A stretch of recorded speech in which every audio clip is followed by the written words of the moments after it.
বিসমিল্লাহির রহমানির রহিম। সবাইকে স্বাগত জানাচ্ছি ভিসা প্রফেসরের আজকের এই ভিডিওতে। আশা করছি সবাই ভালো আছেন এবং সুস্থ আছেন। দর্শক, আজকে আমরা যে দেশটি নিয়ে আলোচনা করব সেটি হচ্ছে ইউরোপের দেশ ক্রোয়েশিয়া। দর্শক, আপনারা নিশ্চয়ই ইতিমধ্যে খবর পেয়ে গেছেন যে বাংলাদেশ থেকেই ভিসা হচ্ছে ক্রোয়েশিয়ার, এবং আপনারা যারা ক্রোয়েশিয়া যেতে চান এই ভিডিও তাদের জন্য সাথেই থাকুন।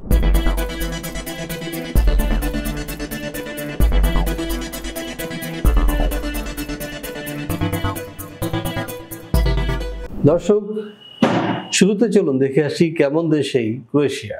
ক্রোয়েশিয়া একটি সুন্দর এবং বৈচিত্র্যময় দেশ যা মধ্য এবং দক্ষিণ পূর্ব ইউরোপে অবস্থিত। এটি প্রাকৃতিক সৌন্দর্য, সমৃদ্ধ ইতিহাস, সংস্কৃতি এবং বন্ধুসুলভ মানুষের জন্য পরিচিত। ক্রোয়েশিয়া ইউরোপীয় ইউনিয়নের সদস্য এবং সেনজেন অঞ্চলের অন্তর্ভুক্ত। দেশটি বিশেষ করে পর্যটকদের জন্য আকর্ষণীয় গন্তব্য। ক্রোয়েশিয়া বলকান অঞ্চলে অবস্থিত। দেশটির উত্তর পশ্চিমে স্লোভেনিয়া, উত্তরে হাঙ্গেরি, পূর্বে সার্বিয়া এবং বসনিয়া ও হার্জেগোভিনা এবং দক্ষিণ পশ্চিমে অ্যাড্রিয়াটিক সাগর। এর রাজধানী জাগ্রেব। ক্রোয়েশিয়ার আয়তন প্রায় 56,594 বর্গ কিলোমিটার। জনসংখ্যা 2023 সালের আদমশুমারি অনুযায়ী প্রায় 40 লাখ। 1991 সালে দেশটি স্বাধীন হয়। ক্রোয়েশিয়ার সরকারি ভাষা ক্রোয়েশিয়ান, তবে পর্যটন এলাকায় ইংরেজি ব্যাপকভাবে প্রচলিত। এখানকার সংখ্যাগরিষ্ঠ মানুষ খ্রিস্টান, বিশেষ করে রোমান ক্যাথলিক। 2023 সাল থেকে ক্রোয়েশিয়া ইউরোর ব্যবহার শুরু করেছে। এখানকার জনসাধারণ সহজ, আরামপ্রিয় এবং অতিথিপরায়ণ। হ্যাঁ দর্শক, আমরা জেনে আসলাম কেমন দেশ সেই ক্রোয়েশিয়া। এবার আমরা যেটি জানার চেষ্টা করব সেটি হচ্ছে ক্রোয়েশিয়া গেলে আপনাদের বেতন ভাতা কত হবে বা কি কি সুযোগ সুবিধা রয়েছে। ক্রোয়েশিয়ায় বেতন ভাতা ও অন্যান্য সুযোগ সুবিধা কেমন? কাজের ধরন অনুযায়ী ক্রোয়েশিয়ায় মাসিক বেতন সাধারণত 700 থেকে 1200 ইউরোর মধ্যে হয়ে থাকে। পর্যটন বা মৌসুমী কাজের ক্ষেত্রে পাওয়া যায় অতিরিক্ত টিপস বা বোনাস। সাধারণত সপ্তাহে সোমবার থেকে শুক্রবার এই 5 দিন কাজ করতে হয় ক্রোয়েশিয়ায়। সপ্তাহে মোট 40 ঘন্টা কাজ করার নিয়ম রয়েছে এখানে। তবে পর্যটন, কৃষি এবং অন্যান্য খাতে মৌসুমী কাজ বা শিফট ভিত্তিক কাজের ক্ষেত্রে 6 দিন পর্যন্ত কাজ করতে হতে পারে। শ্রমিকরা যদি ওভারটাইম করেন তবে আইন অনুযায়ী তা অতিরিক্ত মজুরি দিয়ে পূরণ করতে হয়। ওভারটাইমের হার সাধারণত নিয়মিত বেতনের তুলনায় 20 থেকে 100% বেশি হয়ে থাকে। ক্রোয়েশিয়ায় প্রবাসী অদক্ষ শ্রমিকদের মাসিক বেতন সাধারণত 700 থেকে 900 ইউরো হয়ে থাকে, যেমন কৃষি, ক্লিনিং কিংবা সাধারণ কোনো কারখানার কাজ। অন্যদিকে দক্ষ শ্রমিকদের বেতন 1200 থেকে 1800 ইউরোর মধ্যে। এছাড়া যারা রাজমিস্ত্রি, প্লাম্বার, ইলেকট্রিশিয়ান, ড্রাইভার ইত্যাদি কাজ করবেন তাদের বেতন 2000 ইউরোর মতো। অন্যদিকে যারা আইটি প্রফেশনাল কিংবা স্বাস্থ্য সেবা খাতে যাবেন তাদের বেতন ভাতা তারও বেশি। ক্রোয়েশিয়ায় পর্যটন মৌসুমে অর্থাৎ গ্রীষ্মকালে হোটেল বা রেস্তোরাঁয় কাজ করলে মাসিক বেতন পাবেন 900 থেকে 1200 ইউরোর মধ্যে। এর সাথে যোগ হতে পারে টিপস বা ওভারটাইম। এছাড়াও এদেশে রয়েছে ঘন্টা ভিত্তিক কাজের ব্যবস্থা, যেখানে প্রতি ঘন্টায় একজন শ্রমিক পাবেন 4 থেকে 6 ইউরো। সাধারণত কারখানা বা কৃষি ক্ষেত্রে এ ধরনের মজুরি প্রচলিত। এখানকার বেশিরভাগ কোম্পানি তাদের শ্রমিকদের জন্য বিনামূল্যে আবাসনের ব্যবস্থা করে থাকে। কিছু ক্ষেত্রে কর্মীদের হোস্টেল বা শেয়ার্ড অ্যাপার্টমেন্টে রাখা হয়। নির্মাণ, কৃষি এবং হোটেল খাতে কাজ করলে সাধারণত খাবারের সুবিধা দেওয়া হয়, যেখানে দিনে 1 বা 2 বেলা বিনামূল্যে খাবার প্রদান করা হয়ে থাকে। এছাড়াও যারা ক্রোয়েশিয়ার স্বাস্থ্য খাতে কাজ পাবেন তাদেরকে সংশ্লিষ্ট কোম্পানি স্বাস্থ্য বীমা প্রদান করে থাকে।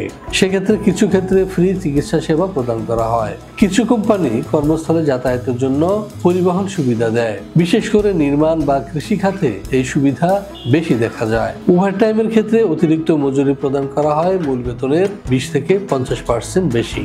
এছাড়াও রয়েছে বাৎসরিক ছুটি, প্রভিডেন্ট ফান্ড বা অবসর ভাতার পাশাপাশি কর্মীদের প্রশিক্ষণের সুযোগ। দীর্ঘমেয়াদী কাজের ভিত্তিতে রেসিডেন্ট পারমিটের সুবিধা দেওয়া হয়। সাধারণত জাগ্রেব, ডুব্রোভনিকের মতো শহরে তুলনামূলকভাবে বেশি বেতন পাওয়া যায়। সাধারণ বেতন ইউরোপের অন্যান্য দেশের তুলনায় কিছুটা কম হলেও অধিকাংশ মৌসুমী এবং অদক্ষ কাজের ক্ষেত্রে থাকা এবং খাওয়ার সুবিধা ভালো।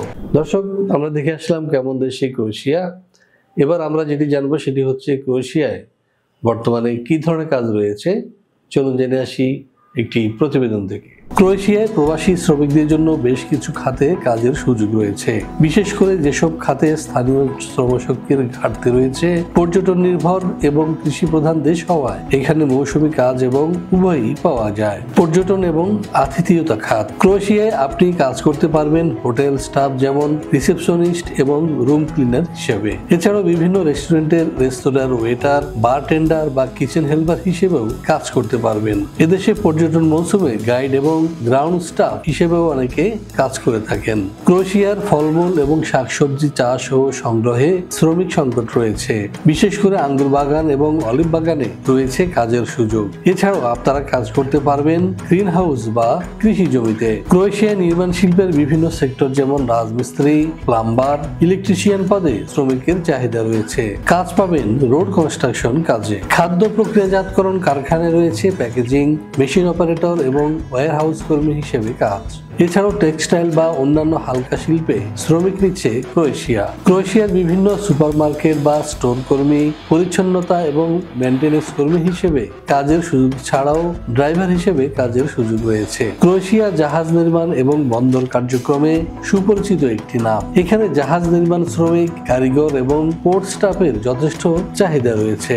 প্রবীণদের জন্য কেয়ার গিভার, হোম হেল্পার বা নার্সিং সেবায় কাজের সুযোগ রয়েছে ক্রোয়েশিয়ায়। হ্যাঁ দর্শক, আমরা দেখে আসলাম কি কি কাজ রয়েছে ক্রোয়েশিয়ায়। এখন প্রশ্ন হচ্ছে আপনার ডকুমেন্ট কি প্রয়োজন হবে। হ্যাঁ দর্শক, দেখে আসি আরো একটি প্রতিবেদন থেকে। ক্রোয়েশিয়া যেতে কি ধরনের যোগ্যতা এবং কাগজপত্রের প্রয়োজন হবে। ক্রোয়েশিয়া কাজ করতে হলে ক্রোয়েশিয়ান ভাষা জানলে খুবই সুবিধা হয়, তবে অনেক ক্ষেত্রে ইংরেজি ভাষা জানলে চলবে। ক্রোয়েশিয়া যেতে ডকুমেন্ট হিসেবে আপনার প্রয়োজন হবে বৈধ কাজের অনুমতিপত্র বা ওয়ার্ক পারমিট, বৈধ ভিসা এবং পাসপোর্ট, স্বাস্থ্যগত ফিটনেস সার্টিফিকেট, হেলথ ইন্স্যুরেন্স, নির্দিষ্ট কাজের দক্ষতা বা অভিজ্ঞতা সনদ, জন্ম নিবন্ধন, এনআইডি, ছবি, পুলিশ ক্লিয়ারেন্স। বয়স সীমা হবে 18 থেকে 45। শিক্ষাগত যোগ্যতা হবে 8ম শ্রেণী থেকে একাদশ শ্রেণী পর্যন্ত। দর্শক, আমরা জানলাম কি কি ডকুমেন্টসের প্রয়োজন হবে ক্রোয়েশিয়া যেতে। এখন কথা হচ্ছে খরচ কি হতে পারে এই বিষয়ে জানতে পাশে দেওয়া নাম্বার ফোন দিন এবং সরাসরি চলে আসতে পারেন আমাদের অফিসে। দর্শক, আমরা অফিস পরিবর্তন করেছি। আমাদের অফিসের বর্তমান ঠিকানা হাউস 12, রোড 12, লিফটে 5, টিআইটি প্রজেক্ট, মেরুলবাড্ডা, ঢাকা। দর্শক, এটির অবস্থান হচ্ছে যে মধ্যবাড্ডা ব্র্যাক ইউনিভার্সিটির ঠিক উল্টো দিকে। আপনারা 200 গজ সামনে এলে দেখতে পাবেন এজেড রেস্টুরেন্ট। ওই বিল্ডিং এর লিফটে 5-এ আমাদের অফিস। আশা করছি আপনাদের ভালো লাগবে। তো দর্শক, আমাদের চ্যানেলটি সাবস্ক্রাইব করার আমন্ত্রণ জানিয়ে এবং সবাইকে আবারও প্রীতি এবং শুভকামনা জানিয়ে শেষ করবো আজকের এই ভিডিও। ভালো থাকবেন এবং সুস্থ থাকবেন, নিরাপদে থাকবেন। আল্লাহ হাফেজ।